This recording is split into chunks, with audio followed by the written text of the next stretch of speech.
آخری حصے میں ہم بات کریں گے کہ نو منتخب ارکان اسمبلی کا تعلق کن شعبوں سے ہے، ارکان اسمبلی کن طبقات کی نمائندگی کرتے ہیں، کیا پاکستان کی مڈل کلاس اس جمہوری نظام کا حصہ بن سکتی ہے، اس پر ہم بات کریں گے۔ عدنان عادل صاحب، آپ سے شیئر کروں گی میڈیا رپورٹ، اس کے مطابق موجودہ قومی اسمبلی میں صرف 3 ارکان کا تعلق درس و تدریس سے ہے، 4 انجینئرز ہیں، 7 ڈاکٹرز ہیں اور 16 وکلا ہیں۔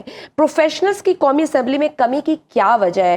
آپ کو کیا لگتا ہے سسٹم میں فلاز کہاں ہیں اور کیا ہے؟ دیکھیں، جب پاکستان ایک زیادہ تر رورل اور ٹرائبل فیوڈل معاشرہ تھا، جب پاکستان بنا، اور 90% سے زیادہ لوگ جو تھے نا بڑے بڑے فیوڈلز تھے، تو اب تو یہ ہے کہ 70 میں بھی 80% سے بھی زیادہ لوگ فیوڈل بڑے ذمہ دار ہوتے تھے اسمبلی میں، اب تو 50% رہ گئے ہیں۔ تو فرق تو پڑا ہے، یہ نہیں آپ کہہ سکتے کہ فرق نہیں پڑا۔ اور اب کے تو بہت ہی کمال ہوا ہے کہ پی ٹی آئی نے جو اپنے ٹکٹ دیے، بڑے فرسٹ جو ان کا پرائیورٹی تھی، وہ تو سارے آؤٹ ہو گئے، تو ان کے عام ورکرز نے کمپین کیے بغیر، پیسہ خرچ کیے بغیر، بالکل عام جو لوگ تھے لوور مڈل کلاس کے، وہ الیکشن جیت گئے، اور خاص طور سے پروونشل اسمبلی کے۔ تو فرق تو پڑا ہے، اور اگر آپ سسٹم کو چلنے دیں، بار بار انٹرونشن نہ ہو اور بالائے آئین اس میں مداخلت نہ ہو، تو یہ سسٹم بہتر سے بہتر ہو سکتا ہے۔ اور اس الیکشن میں ہم نے دیکھا ہے کہ بڑے بڑے برج الٹ گئے، بڑے بڑے جو ذمہ دار تھے۔ اب میں دیکھ رہا تھا میاں والی سے، ایک عام ورکر ہے، اس نے وہاں کے بڑے ذمہ دار خسرو بختیار وغیرہ کو شکست دے دی۔ میاں والی نہیں، رحیم یار خان نے۔ اسی طرح اور بہت سے علاقوں میں ہے، اب جیسے زرداج گل ہیں، وہ کتنا بڑا فیوڈل ڈومینیٹڈ ایریا ہے، بہت بیکورڈ علاقہ ہے، جاگیرداروں کا علاقہ ہے۔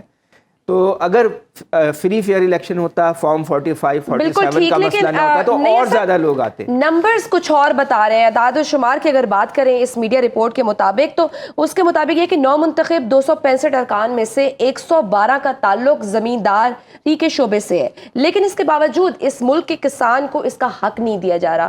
مہنگی بجلی دی جا رہی ہے، مہنگی کھاد نے دیوالیہ کر کے رکھ دیا ہے۔ کیوں آج کے کسان کی نمائندگی نہیں ہے قومی اسمبلی میں؟ نیر صاحب، آپ کو میری آواز آ رہی ہے؟ جی، میرے سے سوال کیا آپ نے؟ جی آپ سے۔ جی بالکل نہیں ہے۔ بات یہ ہے کہ جو عدنان عادل صاحب فرما رہے ہیں، بہت کم حلقوں میں عام طبقہ سے تعلق رکھنے والے امیدوار تھے جنہیں پی ٹی آئی نے نامزد کیا تھا، ان کی ایک اکثریت روایتی ذمہ دار امیدواروں کے ہی بچے تھے یا وہ خود تھے۔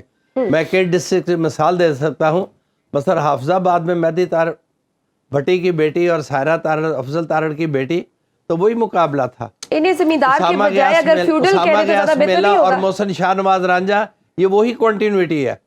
یا ایجوکیشن بے معنی ہے، جو لوگ آئے ہیں، جو اس وقت گورنمنٹ سنبھالنا چاہ رہے ہیں یا کم و بیش اکثریت لے گئے نیشنل اسمبلی میں، یہ وہی ٹیم ہے جنہوں نے 16 ماہ اس ملک کو گورن کیا ہے۔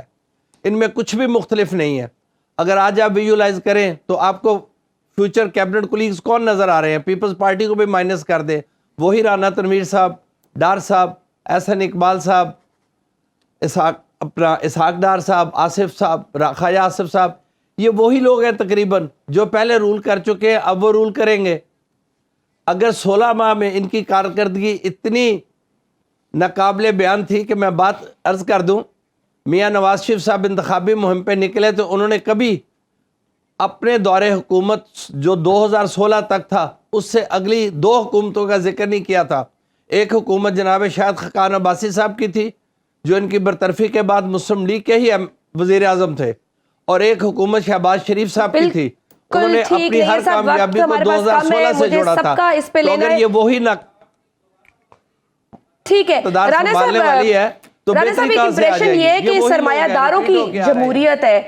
تحقیق یہ بتاتی ہے کہ 83 کامیاب امیدواروں کا ذریعہ آمدن کاروبار ہے، یہ کارٹلز کا ہے، شوگر مافیا اس میں بیٹھا ہے، آٹا مافیا بیٹھا ہے، تو عام آدمی کہاں پر ہے؟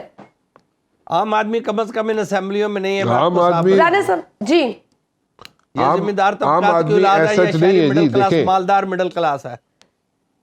نیر صاحب آپ کا پوائنٹ آ گیا، رانا صاحب جی بولیے۔ عام آدمی دیکھیں، very quickly I will go for it. دیکھیں، مڈل پاس جو لوگ آئے ہیں اس وقت اسمبلی کے اندر جو الیکٹ ہوئے ہیں وہ 1 ہے، میٹرک پاس جو ہے وہ 9 ہیں، 9، اور انٹر پاس جو آئے ہیں وہ 12 ہیں، اور LLM جنہوں نے کیا ہے وہ 3 ہے, LLB جو کیے ہوئے انہوں نے 42 ہے, BBA جنہوں نے کیا ہے وہ 2 ہے, BCom جنہوں نے کیا ہوا وہ 1 ہے, BSc 16, BA آنر 7 اور گریجویٹ جو ہے وہ 86 ہے.